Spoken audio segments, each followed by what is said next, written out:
అందరికీ నమస్కారం. శ్రీమాత్రే నమః. ఓం నమః శివాయ. ఓం శ్రీ సాయిరామ్. జూలై 6వ తారీఖు ఆదివారం రోజున సాయంత్రం 5 తర్వాత జరగబోయేది తెలిస్తే ఖచ్చితంగా కూడా షాక్ అవుతారు. అయితే మేషరాశి వారికి సాయంత్రం 5 తర్వాత ఏం జరుగుతుంది, ఇలాంటి ఫలితాలు ఉన్నాయి, అలాగే వీరికి జాతక ఫలితాలు ఎలా ఉన్నాయి, వీరికి జాతక రీత్యా ఎలాంటి ఫలితాలను పొందబోతూ ఉన్నారు అనేటువంటి అంశాలను ఇప్పుడు తెలుసుకుందాం. మేషరాశి అనేది రాశి చక్రంలోనే మొట్టమొదటి రాశి.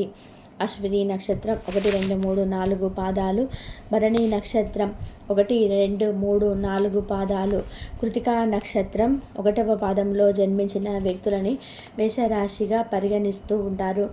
ఈ రాశ్యాధిపతి వచ్చేసి కుజుడు. ఇక ఈ రాశిలో జన్మించినటువంటి వ్యక్తుల యొక్క వ్యక్తిత్వం ఎలా ఉంటుందో తెలుసుకుందాం. ముఖ్యంగా ఈ యొక్క మేషరాశి అనేది అగ్నితత్వమైనటువంటి రాశిగా పరిగణించబడుతుంది. ఈ రాశిలో జన్మించినటువంటి వ్యక్తులకి కోపం అధికంగా ఉంటుంది, అలాగే తెలివితేటలు కూడా అధికంగా ఉంటాయి, ఓర్పు సహనం కూడా అంతే ఉంటుంది. అంటే ఎంత కోపం ఎంత మొండితనంగా ఉంటుందో అంతే మంచితనం కూడా ఉంటుంది. అన్ని సమపాలలో కూడా ఉంటాయని కూడా చెప్పుకోవచ్చు.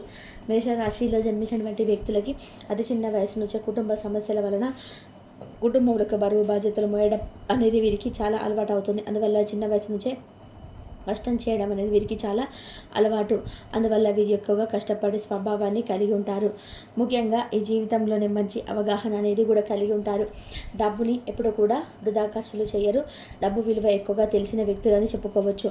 అలాగే వీరి ఎవరికైనా సరే చాలా సులభంగా, అంటే ఎవరికైనా ఏదైనా సహాయం చేయాల్సి వస్తే కనుక వీరు తొందరగా సహాయాన్ని అయితే చేస్తూ ఉంటారనమాట. అంటే ఎవరికి ఏ ఆపద వచ్చినా సరే ఆదుకుంటారు. సహాయాన్ని కూడా చేయడంలోనే చాలా ముందుంటారు ఈ రాశివారు. అంతేకాదు వీరికి జాతకంలో ఉన్నటువంటి దోషాలను తొలగించుకోవడం కోసం కూడా అనేక రకాలుగా కూడా వీరు ప్రయత్నం చేస్తూ ఉంటారు. అంతేకాదు వీరు అనేక రకాలుగా కూడా ప్రయత్నించి విజయాలను పొందుతుంటారు కూడా. ఇక ఈ యొక్క మేషరాశిలో జన్మించినటువంటి వ్యక్తులకి గ్రహాలు అనేటివి అన్నీ కూడా అనుకూలంగా ఉంటాయని కూడా చెప్పుకోవచ్చు. గ్రహాలు అనుకూలత వల్ల కూడా వీరికి అధికంగానే ఉంటుంది చెప్పుకోవచ్చు. ఇక ఈ యొక్క మేషరాశిలో జన్మించినటువంటి వ్యక్తులకి ఎప్పుడు కూడా సాధించగలమనే నమ్మకం ఉంటుంది. వీరికి నమ్మకం అనేది అధికంగా ఉంటుంది. ఆ నమ్మకమే వీరికి విజయాలు సాధించడానికి ఉపయోగపడుతుందని చెప్పుకోవచ్చు. అలానే పట్టుదల అధికం. వీరు ఎంతటి గటికులు అంటే వీరు ఏదైనా సరే అనుకుంటే ఖచ్చితంగా కూడా సాధించలేదు అనేటువంటి నమ్మకం వీరికి కూడా ఉంటుంది. పట్టుదల అధికం, అలాగే కష్టం చేసే మనస్తత్వం కూడా అధికమే. కొన్నిసార్లు మీరు అమాయకత్వంగా ప్రవర్తిస్తూ ఉంటారు కొన్ని విషయాల్లో. ఆ అమాయకత్వం వలన వీరికి సమాజంలో కొంత చెడు పేరు వచ్చే అవకాశం అయితే ఉంటుంది. ఎందుకు అంటే కనుక ఎదుటి వ్యక్తులు వీరిని చెడు చేయాలని చెప్పి చూస్తూ ఉంటారు. సమాజంలో వీరికి ఉన్నటువంటి మంచి పేరుని కూడా తొలగించాలని చెప్పి చూస్తున్నారు. వీరి ఎదుగుదలను చూసి కొంతమంది ఓర్చుకోలేకపోతూ ఉంటారు. చీకటి ఏదో ఒక విధానంగా అయితే సమాజంలో చేయాలని చెప్పి చూస్తూ ఉంటారు. కానీ వీరు మాత్రం ఏ విషయంలో కూడా తగ్గరు అని కూడా చెప్పుకోవచ్చు. ఎన్ని రకాలుగా ప్రయత్నం చేసిన ఎదుటి వ్యక్తులు ఎన్ని విధాలుగా వీరిని చెడు చేయాలని చెప్పి చూసినా వీరికి ఉన్నటువంటి మంచి పేరు అనేది ఎక్కడికి కూడా పోదు అని కూడా చెప్పుకోవచ్చు. ఈ మేషరాశి వారికి ముఖ్యంగా వీరికి కళను నెరవేర్చుకోవడానికి కోసం ఎంతైనా సరే కష్టపడేటువంటి స్వభావంగా అనేది ఉంటుంది. అది వీరిని ఖచ్చితంగా కూడా జీవితంలో ఉన్నతమైనటువంటి స్థాయికి చేరుస్తుంది. ఎంతటి సమస్యలు ఉన్నా, ఎలాంటి కష్టాలు ఉన్నా సరే వాటన్నిటిని కూడా విముక్తి అనేది కలిగింపచేయడానికే వీరి ఎంతటిగానో కష్టపడుతూ కృషి చేస్తూ ఉంటారు. వీరి యొక్క కుటుంబం కోసం వీరు ఇబ్బంది, బరువు, బాధ్యతలు ఒక్కసారి కూడా మోయాలి అని అనుకున్నారు అంటే ఖచ్చితంగా కూడా ఎంత కష్టమైనా సరే బరువు బాధ్యతలను మోస్తూనే ఉన్నారు. అలాంటి వ్యక్తులు ఈ యొక్క మేషరాశి వారికి సొంత వ్యక్తులతో సమస్యలు అయితే వచ్చే అవకాశం అయితే ఉంది. అలానే ఎవరిని కూడా గుడ్డిగా నమ్మకూడదు. వీరు ఎవరినైనా సరే ఒకసారి ఫ్రెండ్ అని చెప్పి అనుకుంటే కొత్త స్నేహితులతో అధిక చదువుతూ ఉంటారు. ఒకసారి పరిచయం అయ్యారు కదా అని చెప్పి మీరు అధికంగా కూడా చదువుతూ ఉంటారు. అతి చనువు మంచిది కాదని కూడా గుర్తుపెట్టుకోండి. మీరు ఎవరినైతే ఎక్కువగా నమ్ముతూ ఉంటారో వారు మీ నమ్మకాన్ని వమ్ము చేస్తారని గుర్తుపెట్టుకోండి. అందువలన మీరు చాలా జాగ్రత్తగా ఉండండి. అప్పుడే మీకు జాతకంలో ఉన్నటువంటి సమస్యలు తొలగిపోతాయి. జాతకం రీత్యా కూడా ఉండేటువంటి అంటే సమస్యలన్నీ కూడా తొలగిపోతాయి. కుటుంబంలో, వ్యాపారంలో అన్నిట్లో కూడా మంచి విజయాలను అయితే సాధిస్తారు. మీరు చుట్టూ ఉన్నటువంటి అనేక రకాల సమస్యలు కూడా తొలగిపోతాయి. వ్యాపారంలో ఉన్నటువంటి అనేక రకాల సమస్యలన్నీ కూడా తొలగిపోతాయి. అలాగే శుభవార్తలను అయితే ఈ సమయంలో ఎక్కువగా వింటారని కూడా చెప్పుకోవచ్చు. శుభ కార్యక్రమాలు కూడా ఎక్కువగా చేస్తూ ఉంటారని చెప్పుకోవచ్చు. ఈ యొక్క మేషరాశిలో జన్మించినటువంటి వ్యక్తులకి ఇలాంటి ఫలితాలు అయితే ఉంటాయి. అలానే రాబోయే రోజులలో మీకు మంచి ఫలితాలు అయితే రావాలి అన్నా, ఏదైనా ఇన్వెస్ట్మెంట్ చేయాలన్నా సరే, మీ ఫ్యూచర్ ప్లానింగ్స్ కోసం మంచి లీగల్గా ఉన్నటువంటి ఇన్వెస్ట్మెంట్లు ఏమైనా చేసుకోండి. కానీ ఇల్లీగల్ కానీ ఆన్లైన్లో పెట్టుబడులు కానీ అసలు పెట్టుకోకూడదు.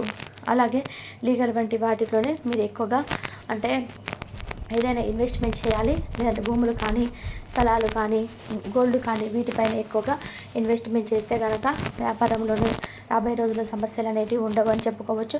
ఆర్థికంగా మంచి ఎదుగుదల అనేది ఉంటుంది. రాబోయే రోజులలో కష్టాలు అనేటివి ఉండవు. కష్టాల నుండి విముక్తిని పొందుతారు. కనుక ఈ యొక్క రాశివారు అంటే మేషరాశి వారు మంచిగా రాబోయే రోజులలో సమస్యలు లేకుండా, డబ్బుకి లోటు లేకుండా జీవించాలి అంటే కనుక తప్పకుండా మీరు ఈ విధమైనటువంటి పరిహారాలను అయితే చేసుకోండి. సమస్యలని ఖచ్చితంగా తొలగిపోతాయి. సమస్త పాపాల నుండి కూడా విముక్తి అనేది పొందుకుంటారు. ఇక మీకు జాతకంలో ఉన్నటువంటి చిన్న చిన్న సమస్యలు, చిన్న చిన్న దోషాలు ఏవైనా సరే ఖచ్చితంగా కూడా మీకు తొలగిపోతాయని కూడా గుర్తుపెట్టుకోండి. ఇక మీ చుట్టూ ఉన్నటువంటి సమస్యలు కూడా తీరిపోతాయని కూడా గుర్తుపెట్టుకోండి. వ్యాపారస్తులకి ఈ విపరీతమైనటువంటి లాభాలు అనేటివి ఉంటాయి. వ్యాపార రంగంలో కూడా ముందంజలో ఉంటారు. ఇక మీకు సాటి ఎవరు లేరు అని కూడా చెప్పుకోవచ్చు. అలానే ఈ యొక్క మేషరాశి వారిలో జన్మించినటువంటి వ్యక్తులకి రాబోయే రోజులలో మాత్రం చాలా మంచి ఫలితాలు అయితే ఉంటాయి. అలానే మేషరాశిలో జన్మించినటువంటి వ్యక్తులకి గతంలో కంటే కూడా చురుగ్గా పనిచేయడానికి సిద్ధమవుతారు. ఆరోగ్యం కూడా సహకరిస్తుంది. ఆరోగ్యం చాలా మెరుగుపడుతుంది.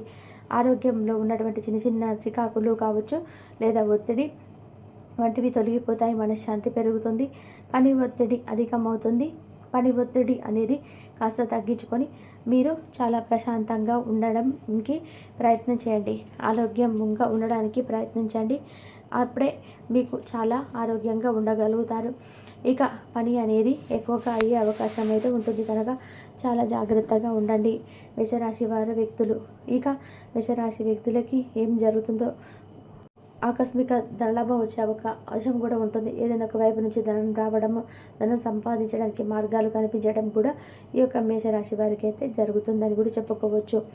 ఇక వీరికి జూలై 6వ తారీఖు ఆదివారం రోజున ఏం జరుగుతుందో మేషరాశి వాళ్ళు ఈ విధంగానైతే పూజ కూడా చేయించుకోండి. అన్ని దౌర్భాగ్యాలు కూడా మీకు అన్నీ పోయి అన్ని ఐశ్వర్యం అనేది మీకు లభిస్తుంది. మీ జీవితంలో తిరిగి అనేది ఉండదండి. మీ కోరికలు కూడా తప్పకుండా నెరవేరుతాయి. మంచి శుభవార్తలు అయితే వింటారు. ఇంట్లో కూడా సంపద పెరుగుతుంది. మీ జీవితంలో ఉన్నటువంటి అడ్డంకులన్నీ కూడా తొలగిపోతాయి. అలాగే సోమవారం నాడు పరమశివుడికి అభిషేకం చేయించుకోవడము, జలప్రియుడైనటువంటి పరమేశ్వరుడికి తప్పకుండా మీరైతే బిల్వపత్రాలతో అభిషేకం చేస్తే మరింత ఎక్కువగా మీకు అనుకున్న పనులన్నీ కూడా సజావుగా సాగుతాయండి. అలాగే రాశి వారికి మాట మీద నమ్మకం కూడా ఎక్కువగా ఉంటుందన్నమాట. దానివల్ల వీరికి తగినటువంటి కొన్ని ప్రమాదాలు తగ్గుతాయి. మీరు ఎక్కువగా ఒంటరిగా ఉండడానికి ఇష్టపడతారు. ఎలాంటి కష్టాలు, బాధలు వచ్చినా సరే ఒంటరిగా మాత్రమే బాధపడుతూ ఉంటారు. అయితే ఈ యొక్క రాశి వారికి రేపటి రోజున కాలం కలిసి రాబోతుంది. అదృష్టం మిమ్మల్ని వరించబోతుంది. నిజం చెప్పుకోవాలంటే ఇప్పటివరకు మీరు పడినటువంటి కష్టాలు, బాధలన్నీ కూడా తొలగిపోతాయండి. ఊహించినటువంటి ధన లాభాలు అయితే మీరు తప్పకుండా కలుగుతాయి. మరిన్ని శుభవార్తలు కూడా మీరు వింటారు. అలాగే ఇప్పటి నుంచి మంచి రోజులు వస్తాయని చెప్పుకోవచ్చు అండి, తప్పకుండా చెప్పుకోవచ్చు కూడా. అలాగే సంతానం కోసం ఎదురు చూసేవారి సంతానం కూడా కలుగుతుంది. వివాహం కోసం ఎదురు చూసేవారికి ఇవన్నీ శ్రావణ మాసం ఉంటాయి. ఖచ్చితంగా మీకైతే పెళ్లి జరుగుతుందండి. రేపటి రోజున మీ వివాహానికి సంబంధించిన చర్చలు కూడా జరుగుతాయి. అలాగే మరెన్నో శుభవార్తలు కూడా అది కొద్ది రోజులలో మీకు తప్పకుండా వింటారని చెప్పుకోవచ్చు. అయితే రేపటి రోజున ప్రయాణాలు చేసేవారు కూడా వెళ్ళి జరుగుతుంది. అందులో కొన్ని ఆటంకాలు కూడా జరిగే అవకాశం అయితే ఉందండి. మీ వస్తువులు ఏమైనా పోయినట్టయితే సూచనలు కనబడుతున్నాయి. చాలా జాగ్రత్తగా ఉండండి. అనవసరమైన ఖర్చులు కూడా ఎక్కువగా చేయకండి. అలాగే రేపటి రోజున డబ్బు కూడా ఎవరికి అప్పుగా ఇవ్వకండి. దానివల్ల ఏంటంటే మీ అదృష్టం అనేది ఎవరికైతే అప్పుగా ఇస్తారో వారితో వెళ్ళిపోతుంది. అలాగే వారి దరిద్రం అనేది మీకు పట్టుకుంటుంది. కాబట్టి జాగ్రత్తలు అయితే ఉండండి. రేపటి రోజున మీ భాగస్వామితో చిన్న చిన్న గొడవలు జరిగే అవకాశం అయితే ఉంటుంది.